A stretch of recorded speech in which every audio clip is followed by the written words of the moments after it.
to the Cowboy Chronicles, the Oklahoman's Oklahoma State football podcast. I am your host, Scott Wright, joined by Jacob Unruh, and we are back at Stone Cloud. Jacob, finally. How fantastic is this? It's been a really, really long off season without Right? Stone Cloud in our lives. It absolutely has. We've had it in our lives a little bit, Well, yeah. but not in this capacity. Right. We haven't been here Yeah. drinking, enjoying this, talking football all at once. I did stop by once in the last year. Yeah. Or last off I've season. I came by Here, once. I go back the in- one in Stillwater or Oklahoma City a City. few times. Right. It's yeah. a little more convenient, but But we're for me, back. Got lots to talk about. We visited with Mike Gundy earlier today. We'll talk about that. Got a depth chart out that we can discuss and discuss the how valid we think it really is. You know, at one point when he was talking today, Gundy said he looked at it and said, "I don't know who they put on here. I don't know who they is." Yeah, but, that's it leaves some questions about. Is it the position coaches? Could be, Maybe. might just be. Is it Sean, Gavin, Kevin, and could be company? those dudes, yeah. Yeah. just hanging out. Pulling out names out of a hat. Writing down numbers. Who knows? We'll talk about all that stuff. We'll have our draft, the Stone Cloud six-pack at the end of the day. Yes. Talk some of that stuff. Got a lot of fun things planned. We'll do predictions here in a little bit. So, first, the most important thing. What are you drinking, sir? I am drinking. I think it's called Flip Flops by Noon. Flip Flops by Noon, and you just missed it. We're here. We're here on. It's 3:14 p.m. right now that we're recording this, so you just missed it. But it's 5 o'clock somewhere. That's exactly right. No, it's Flip Flops by Noon. It's a Yeah. new hazy, Mhm. and it's actually fantastic. It's very simple. Right. It's a good, strong hazy that is easy to drink. Very nice. I went with another one that I've never had before that I had. What's never your even small cup here, heard guy? of? Right, my tiny little glass Your here. tiny little glass. A shot of. I've got to remember the name. It was a complicated name. Glutton for Punishment. Yes. 2. Two. The sequel. The sequel, yes. Yeah. And like Godfather 2, better than the first one. Ah. I don't know if it is or not. I didn't have the first one, but we're going to say that it is. A little darker than my typical taste. Yeah? Is but it good, though? I've really enjoyed it so Okay. far. So really excited. All right. That's good. I like how they make sequels here. Right? Yeah. Yeah. Exactly. Bring back something fun. Yes. Maybe a little new twist. Something to freshen it up. Yeah. It's good stuff. But, we need to address the fact that this podcast will continue in its form. It might not always look the same throughout Yeah. the season. We'll see what exactly happens. But we're going to be here as much as we possibly can, be podcasting regularly, regardless of Yes. of where we are or how we're doing it. Post game probably similar. I don't know Right. that we're going to. We haven't discussed it. I don't know if No. we're going to do X or Twitter or whatever Right, Elon yes. Musk is calling it by the time the season starts. Exactly. Next or week. if it even exists by the Yes. time we get to September 2nd. I don't know if we're going to be doing X Spaces Right. or whatever I it don't know. is. Do you have to pay for X Spaces? I don't Does know. it exist? I don't even know if I that don't thing's even know a it's thing a thing. anymore. Yeah, it might not So be. I don't. But we'll record something. Yeah, exactly. We'll have something post game for you guys, and we'll do our midweek stuff, just like always. Though it might be a day earlier now that Mike Gundy has changed up the schedule. And, Yes. and things are a little bit different. But let's start. We want to get the fans involved. Whether you're listening on audio or watching us on YouTube with the video, go into the comment section. Drop us a prediction for Oklahoma State, Central Arkansas on September 2nd, because this will be our only podcast between now and then. So this is our pregame podcast right here. Drop in your score prediction.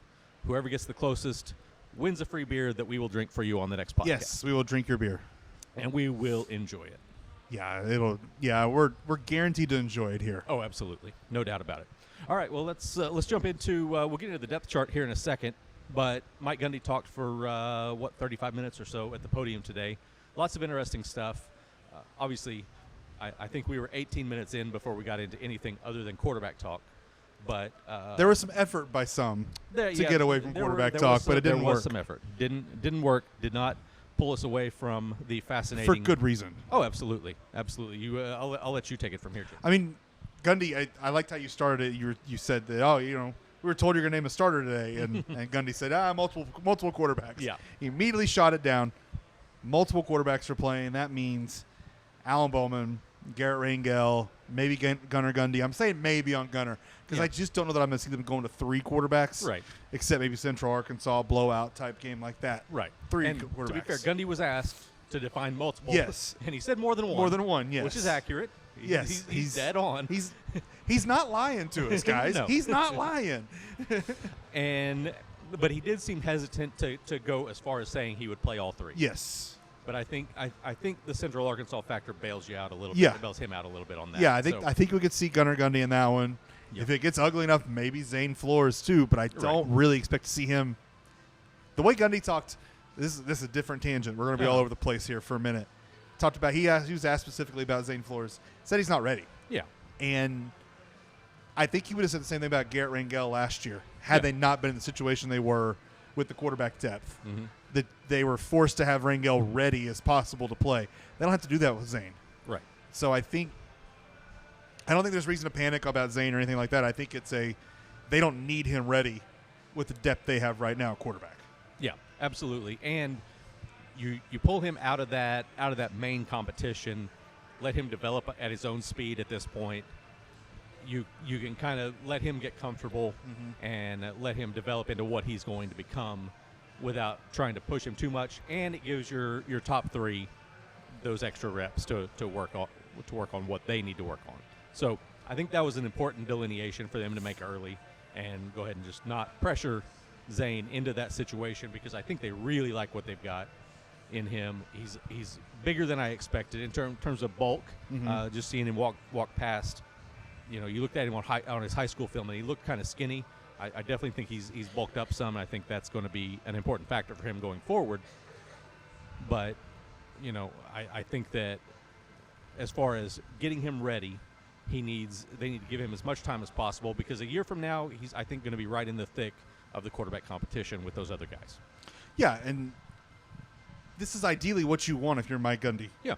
You want a guy to have time to develop. It wasn't good throwing Rangel out there to the Wolves last year.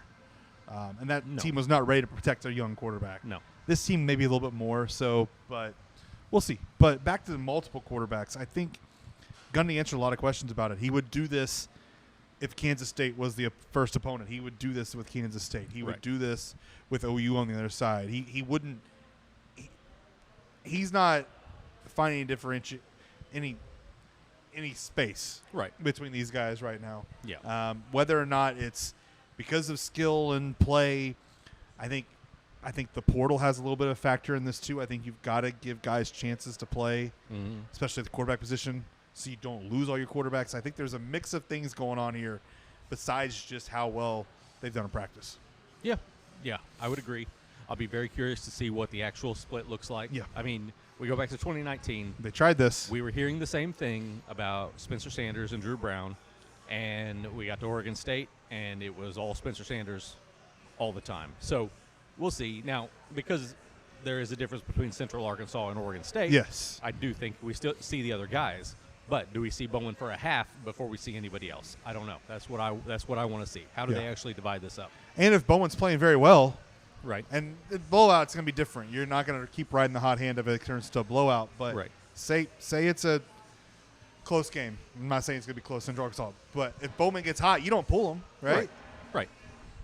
You got to ride the hot hand. Yeah, you got to give him a chance to go in. And Gundy said he's going to give himself the room to be able to change the plan as needed. Right. So exactly. There's going to be a lot of moving parts in this position. Yeah. For the first month. Yeah. At least. Yeah, absolutely. Now, stepping away from quarterback, one of the most interesting things I think about the way that Gundy talked today was his excitement over the depth across the board. He talked about being able to play multiple offensive linemen, which is going to be important on a day that's going to be like, I don't know, what is it, 108 degrees or something on Saturday on the 160 apparently on the field. Yeah, exactly. When Gundy was telling me that, I was like, these guys might all die. Right. It's ridiculous. We might be writing obituaries. Up to 5 feet off the ground, he says. Yeah. Which I mean, that's not just typical Gundy blowing smoke type of thing. No. Like, there's been studies done on this. Yes. No, and they've got trainers out there with all this, Rob Glass's crew, all this. They know all these numbers. Yeah. I'm terrified for that. Right? It really is a dangerous thing when you're talking about, guys that are 300 pounds out there in this heat. It's still going to be very hot at 6 o'clock. Yeah. And, they're going to be out there before that, going through pregame and all of that. So, yeah, on this heat note, I just wrote a story on the high school side of things with high school coaches, how they're dealing with all this heat. And I talked to one high school coach talk about how he's walking across their field. Wasn't even turf, just their field with the wet bulbs. And at 7:30, it was still not safe to start the game. Yeah. at 7:30 at night. Right. So, I mean, this is a different scenario, and there's a lot of things involved, but this is crazy how hot it's going to be. Yeah, it is. It's definitely going to factor in. Defense, I think you're going to see the full two deep on display from the defense throughout the course of this game, and I'm not talking like when it gets out of hand. It's going to be early on. Yeah. You get a few series out of the starters and start mixing new guys in by the middle to late first quarter. So, and that's going to be important. I mean, there's a lot of these position battles that I don't think are completely settled right now. When you look at the depth chart, we'll get back to that because I want to finish up on other things from Gundy that were interesting. He talked about needing more from the running backs. I think they've got 3 that can give them what they need. Yes. The big key is, can they keep those guys all healthy? Can they keep them all fresh for a long period of time? You think back to 2020, they go down to Baylor at the end of the year. Dominic Richardson is basically the only guy who can walk out of that running back group.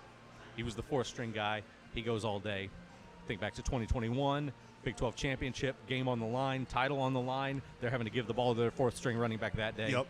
They've had to go 4 deep. They went 4 deep last year. They've had to do it in big games, in big moments, in important situations.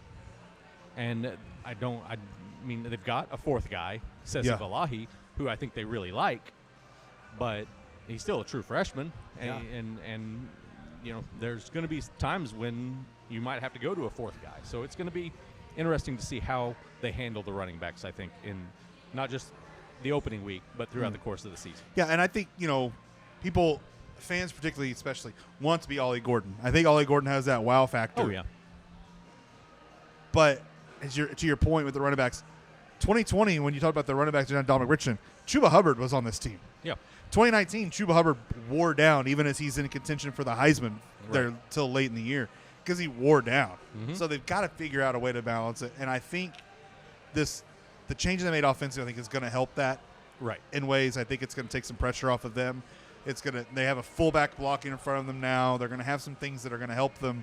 So I'm really curious to see what that happens, where that goes to. And, I don't know how many offensive linemen you've had a chance to talk to this preseason.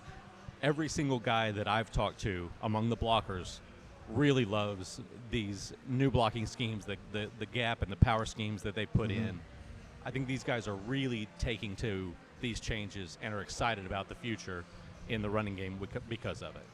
That's good. Yeah, that's everything I've heard is positive. So I think I think that's going to be good for the running game. Yeah, it is, and it's going to be weird seeing a quarterback under center more than twice a game. Yeah. Mike Gundy talked about it after he left the podium today. It's not going to be 50 snaps a game that they're under center, but they're going to do it more significantly than they have in years, which is fascinating because other than Alan Bowman as a 3rd stringer at Michigan, none of these guys had ever been under center before last January. So it's a very interesting scenario that they're dealing with. We'll see how they handle it, how the running backs handle it. I think the offensive linemen really like the added physicality. I think it fits with Charlie Dickey's coaching style better than the zone schemes that they were running. So I think it has real promise to improve the running game, which I think is going to trickle down and help the entire offense. All right, let's move over to the defensive side of the ball. I was while Gundy was talking, I was going to make a joke if I got the chance about how we were at one point we were 16 minutes in, hadn't talked about the new defensive coordinator. 17 minutes, 18 minutes, and then somebody finally brought it up before I got the chance. But we were deep into this press conference. He's got a brand new defense and a brand new defensive coordinator, and it was buried deep in the press conference. It was fascinating to me. It was for good reason because of all the quarterback stuff, but I'm so intrigued by everything going on the defensive side of the ball right now that I'm really curious to see what this defense is going to look like, what Brian Nardo is going to be as a game day play caller, all these things that are really big unknowns, I think, Jacob. Yeah, it just every time I've talked to someone defensively, they love Brian Nardo, but it's like I don't know what's happening. Right. So I'm really I need to see this in action. Yeah. To understand it, and maybe that's why it was brought up slowly. I don't know, because people don't really know what to think. They know what to think of a quarterback, I guess, but they don't know what to think of a defense that people haven't really seen much. Right. Excuse me. And so I'm really excited. I'm with you. I'm really intrigued by this because I think it's going to be really a lot of improvements in some areas for them that they struggled last year. Yeah. I think what really stood to me when I looked at this, we'll look at the depth chart for a second. Their secondary is huge.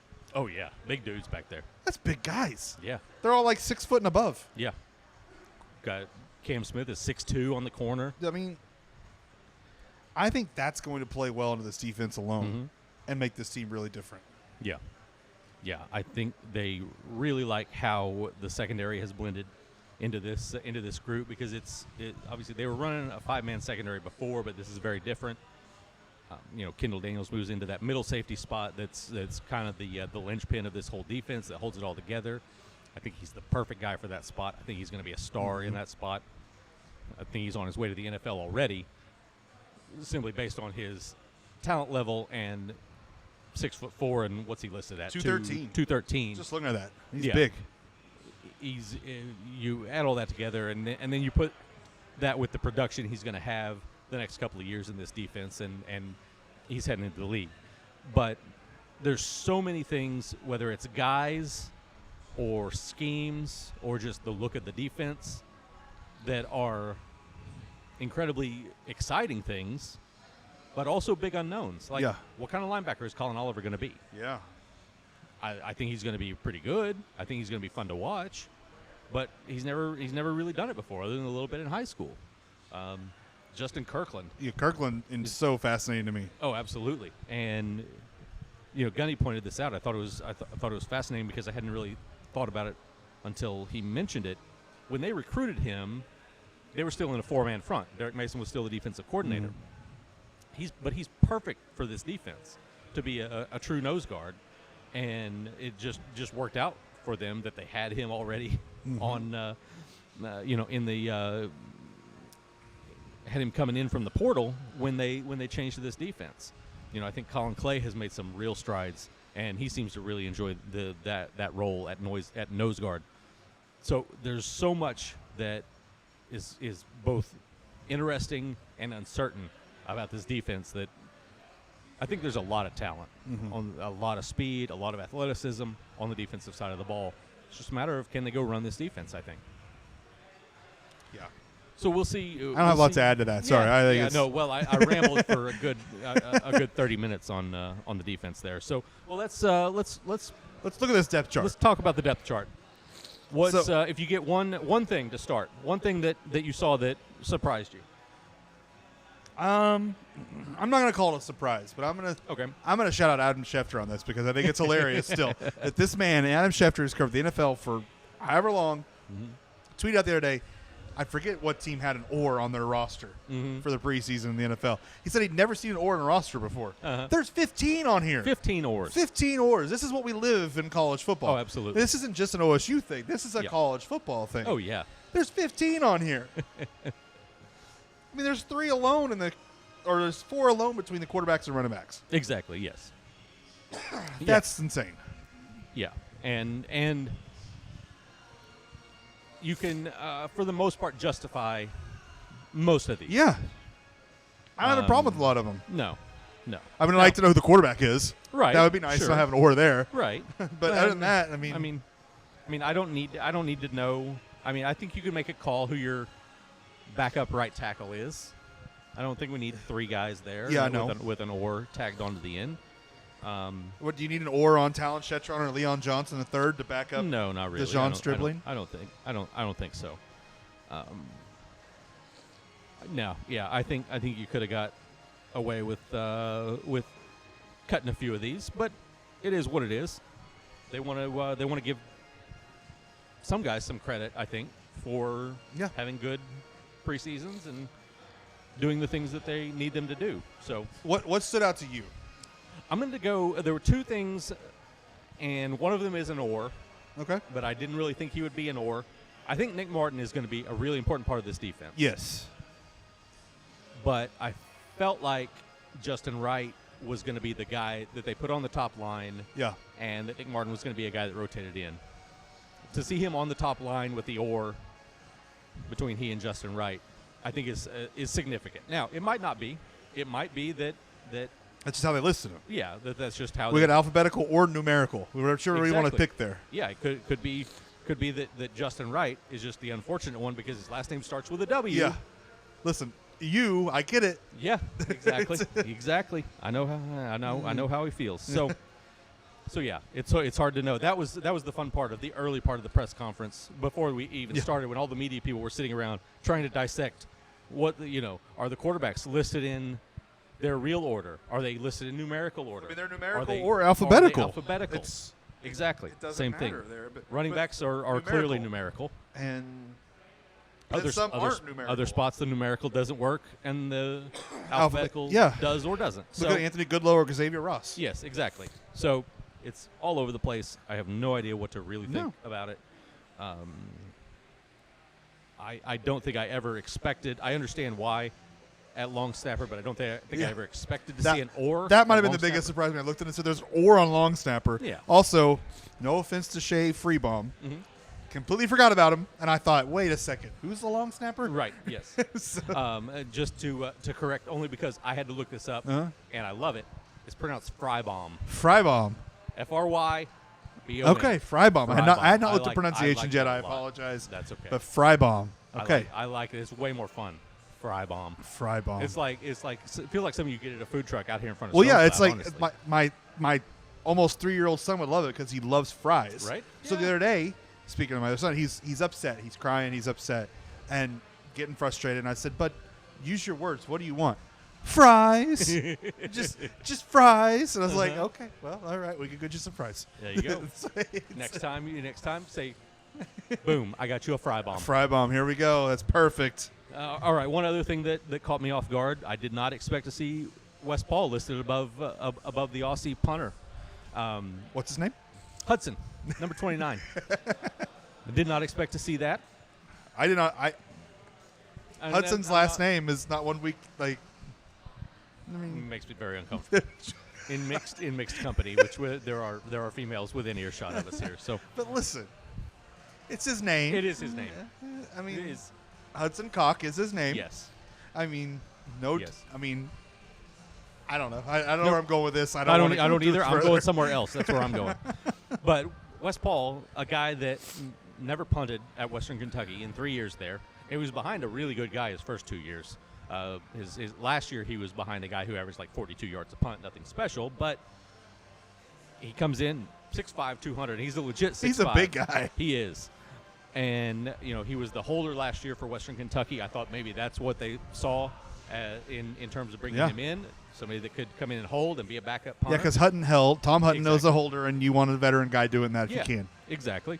So I didn't expect him. I think Hudson He has is listed as the holder. Oh, he is. Yeah, absolutely. Yeah, First team. I think I forgot holder was even on the depth chart. But yeah, so I think Hudson is going to be really talented,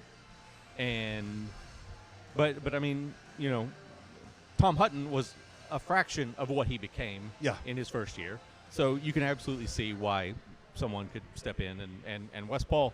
I was trying to confirm that he actually punted in high school as I was researching him, and so I went and found some highlight videos of him, and he did. He's got a strong leg. So Okay. Nothing surprising in those terms, but I didn't think that. I mean, he's the that it would backup go that way. kickoff guy, Yeah, he is. so he's got to have a strong leg. Yep. Because we know Logan Ward has a strong leg. That's exactly right. He absolutely does. That was that didn't come out today, but one of the more fascinating things in special teams talk was a couple of weeks ago when Gundy said they would use Logan Ward for field goals over 55 yards. Oh, yeah. And Alex Hale on the shorter stuff. So all sorts of fascinating. All right, back over to the offense and defense. I wasn't surprised to see Cole Birmingham as the starting left tackle. I thought but we'd have an or there. I thought there could we'd be an or. I was very curious to see how that would go. That should have been number 16. Exactly. Add some more ors here. We could have got a few more. I was curious to see what was going to happen between Cody Waltscheid and Anthony Goodlow at that defensive end spot. I think that one's an intriguing one. Yeah, other than that, everything's kind of backups on oars. Right. Josiah Johnson, Quentin Stewart, a tight end. Not really too surprised there's an Right. or there, but I mean, I think really all three of those guys. I think Ian Edenfield is going to get some very specific work. He's 272 Yeah. pounds. He's an offensive lineman that can move a little bit. You're going to see him in, when they really need somebody to block. Short yardage. Exactly. Short Goal yardage line. stuff, those type of things. Absolutely. I think he's going to have a role on this team. He's going to go hit the big guy in the middle. He's Yeah. going to go across and hit the Right. big guy in the middle to help push. Yes, exactly. And I think that has some value in their desire to get back to some power stuff. And we've talked in the past about their struggles in gaining 1 yard when they need it. So He's going to be the guy that comes across the middle. They're going to have Braden Cassidy ahead, and it's going to be Elijah Collins. And Right. you're just going to have bulldozers Yeah. just go through. there you go. That's their goal line package right there. Sounds like it to I me. mean, it's Bowman under center, handing it off because he's so comfortable under center. Right. And there's your bulldozers.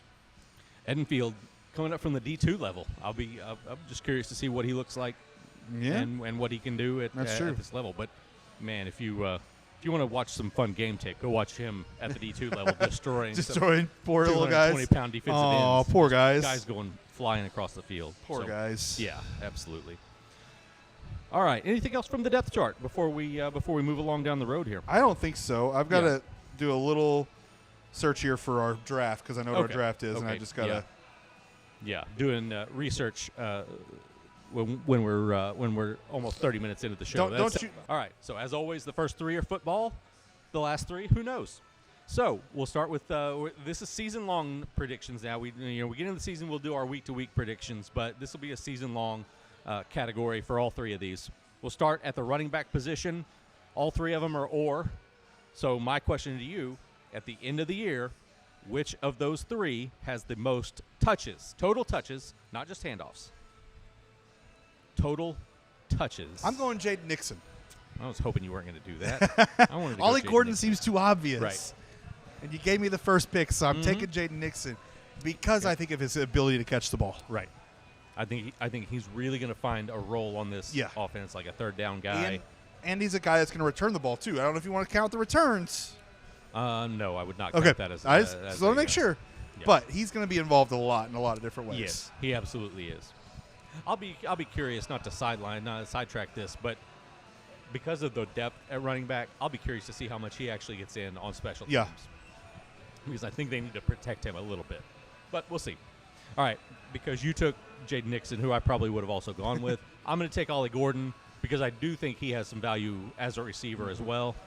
I think that he's going to be the guy who leads this group in carries, and I think he'll get enough in the receiving game to stay ahead of Jaden Nixon. So I think it's going to be really close. I think it's going to be really balanced between all three, honestly, at the end of the year. I think there's going to be a little gap between those two and Elijah, just because I think Elijah's going to be more short yardage. Yeah, I can see him being a little bit more of a specialty guy, and I've watched him catch some passes, but I don't know if he's quite as smooth as the other two. So, so I think that could be how things shake out. We'll move on to the next category. Who on this team will have the most receiving touchdowns at the end of the year? That's tough. I'm going to go with Stribling. That's not a bad one. Deshaun Stribling, because he was a touchdown machine. He was. At Washington State. And so, touchdown machine there. I think he's a guy, he's big. He's 6'3", 205. Excuse me. And I think that he's going to be frequently targeted and come in the red zone and stuff. And so I think I'm going that direction. Brennan Presley a close second. Okay. That's interesting. Had I asked, I didn't ask this because we only have so many questions I can ask. Had I asked who would have the most receptions, is BP the obvious answer? I think so. Yeah, I think so. I don't think there's a lot of security there. There's a lot of ability to get open and a lot of quick passes, things like that you can get him the ball. Yeah, I think there's going to be a connection between he and the quarterback. Yeah. Particularly if it's Alan Bowman, and I think that works out well for both of their favors. So, all right, my answer for that one, I'm going back and forth, but I worry that Blaine Green is maybe going to get shuffled out of some of these formations. Yeah, I could see that. And not get to be on the field as much. So I'm going to go with Jaden Bray. Okay. I think Fade to Bray is going to be the hashtag that takes over the world this year. I really like what he can do, his ability to adjust to the ball and go up and get it. He's got very strong hands. I think that's going to be a very valuable weapon for this offense in general. And I think he's got some big play capability too, not just in the red zone, to get downfield and beat some guys and have a chance to make some big plays and some big touchdowns. I would be all for it because Jaden Bray's a guy I root for. He's had so many injuries. Right. He's had a fascinating background story. Great kid. Mm-hmm. I'd be all for it. Yeah. And the more we get to talk to Jaden Bray, the better. Yes. So much fun to talk to. Yes, absolutely. Always insightful, fun, energetic. I really enjoy visiting with him when we get the opportunity. All right, last one for the football half of the Stone Cloud six-pack. Straightforward. Who on this defensive depth chart, or off of it, I guess, you can go. You can pick Alan Bowman if you want. I don't care. Who will be the leading tackler for this Oklahoma State football Alan team? Bowman. Right. Take me. Put me down. I saw it coming. Put me down. That quarterback, he's going to make all kinds of plays. But if he does, it's bad. It's really bad. Really, really bad. I don't know if you're going to expect this, but I'm going to think Xavier Benson. Ooh, I did not expect that. I think he's improved a lot. What was it? What was Mike Gundy's exact line? The most improved since December, right? Yeah. I think he's going to be a big time factor. I can see and that. I think I'm going to take him. I think you got to go with a linebacker and the way this defense is built now. Mm-hmm. I don't. Colin Oliver seems obvious in a way, but I think he's going to be attacking and going downhill so much. He's going to lose some opportunities. I would agree with that. And so I think it's going to be Xavier Benson because I'm not sure who's going to be the field more between Nicholas Martin and Justin Wright. Those guys end up splitting time. Yeah. I think if we were picking a position, that's the position I would say is that middle linebacker. Yeah. But I think those guys, if they end up splitting time like it looks like they're going to, I think that it's not because last year it was Jason Taylor, right? Right. So it's not going to be a safety, I don't think. I mean, I guess I haven't made my pick yet. I guess it could be Kendall Daniels. It's going to be Kendall Daniels. Yeah, Kendall Daniels. It's going to be Kendall Daniels. That guy, because they're going to be situations where he is a linebacker. There are going to be situations where, he's kind of playing center field and go make some plays in the passing game. I think he's going to be involved in a lot of plays. I just don't want to go the obvious one, I guess. Oh, right. Yeah. I could tell. That's what you were. What you were thinking. That's exactly where I was going. Yeah. All right. Very good. Well, that ends all the football talk for all the stick to sports crowd. You can go ahead and shut it down now. But don't shut it down. We got a good thing coming here. If they want us to stick to sports, they can shut it down. But they're going to miss out on some really interesting talk here, because the final three, our draft, final 3 rounds of our Stone Cloud six-pack is Stone Cloud itself. Drafting your favorite Stone Cloud beers. We tried a ton last year. Well, and I've tried a bunch. That's why I was pulling up here on my app, app of my beers, my Untapped, so I could figure out what beers I've had, because I've had so many Stone Cloud beers. Right. Yeah.